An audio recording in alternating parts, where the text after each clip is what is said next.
Hello, welcome back. I apologize for my absence with episode 7. Real life things happened. I was out of town, didn't have time. I would have had to crank everything out in like a day. Wasn't feeling that. So with that, today we are discussing 2 episodes, episodes 7 and 8 of Ryusoulger. Thankfully, it was a 2-parter, so that works together very well. And in that, we are seeing the next direction the show is moving in an extent in terms of some character introduction on the villain side and a little more establishment of our team dynamic. And I want to start with the team. They are a team now, I think.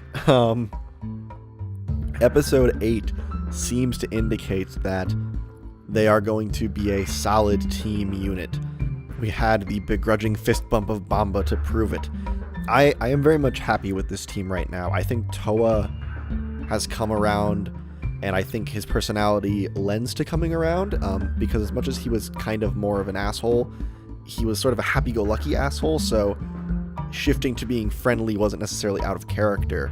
Bamba I really like. I think Bamba has probably had the best character work of everyone. There is this whole layer to him that comprises family ideals and talk about trust and betrayal and loss. And I am really, really curious about the backstory of these brothers. More so Bamba. I don't know how much older he is, because we also now have establishment that Ko is 209, which means not only is the age of everyone, gonna be in the centuries, Bamba could potentially be significantly older than Toa. If they say there's a 100-year difference between them, I would believe it, because there's no age indication, really. Makes you wonder how old the Elder is. But I think the way the dynamic of everyone has come together is really good, and I really enjoy them as a unit. I expect Toa and Bamba may not live with Ui and gang necessarily, but I'm sure they're going to be a little more regular. Not that they weren't. Even when they were being kind of distant, they were there. So that's not a big deal. Also, hey, Bamba didn't try to kill someone. That was super. That was great. But I really like them. I like, Ko has demonstrated he's not dumb. He's just headstrong and idealistic, but, he's had some good plans, and he's formulated plans with the team. Like, the plan involving the fake energy source and making it look like the Kishiryu exploded, that all felt like the team formulated the idea, and that was really cool. So yeah, I really enjoyed everyone together. I still wish in the fights when they're just transformed but on the ground, I wish we had a little more synergistic combat. Toa and Bamba have done some things, but I would love some like crazy combo stuff between all of them. A team finisher would be nice. At the most we've got maybe 2 people do it, and they do it in sequence and not together. And that might be a barrier they've put in front of themselves, because the monsters don't get defeated before they become big. But just now I'd really like to see some like crazy team choreography. Because, the individual choreography is still top notch. I thought episode 8 had some really creative uses of the different souls. The shiny soul or whatever, I don't remember exactly if that's what they're calling it. Polished soul, maybe? I'm getting them confused, but Toa was using it in this last fight, and he's naturally kind of the fast one, but as opposed to using the actual like speed soul and zooming through them, he just blinded everyone and then was like this cool like kind of streak of light running through them. Bamba with the weight soul was like a cool flip, because when we've seen like Asuna do it, she tends to do like the big slam and then go in there, where he was kind of using the wrecking ball kind of flail style a little more before he did it, and that was cool. Letting someone else use the power soul is nice, because as much as it's kind of Ko's thing and it's a really basic one in terms of it makes you stronger, putting it on like Melto is cool. And yeah, just the combat in general has still been really cool. The mecha action, of course, still great.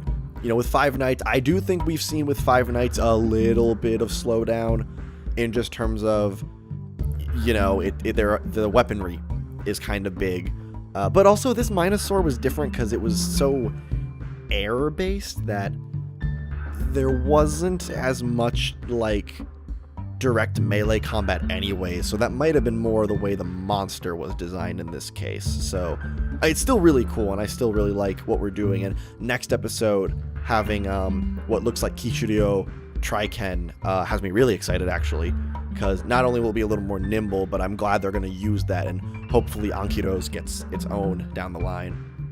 Also, I thought winning the day by Asuna singing badly was amazing.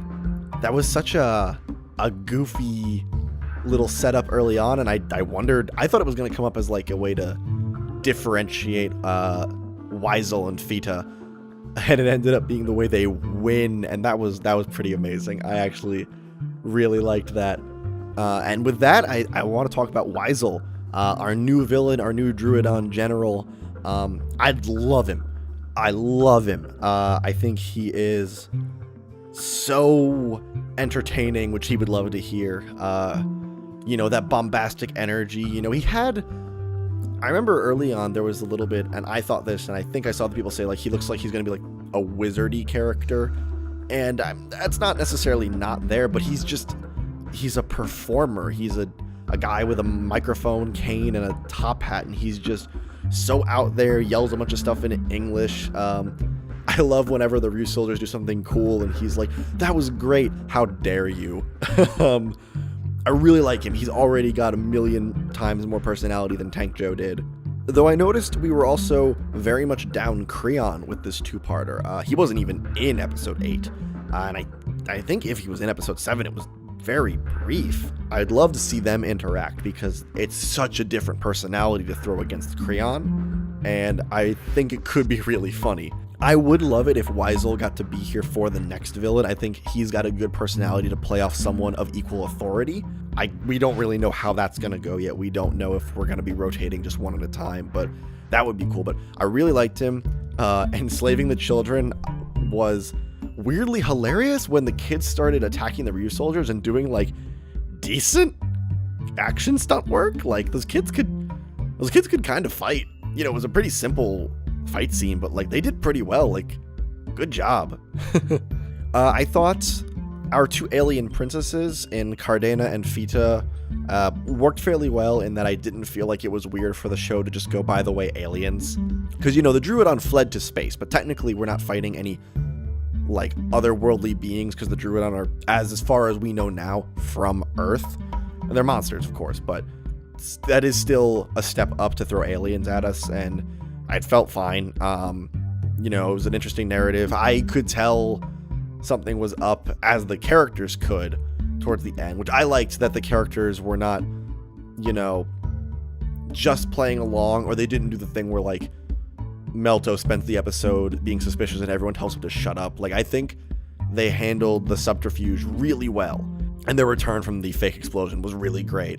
I will say, every episode, it kind of feels like the Ryusouls are the answer to everything.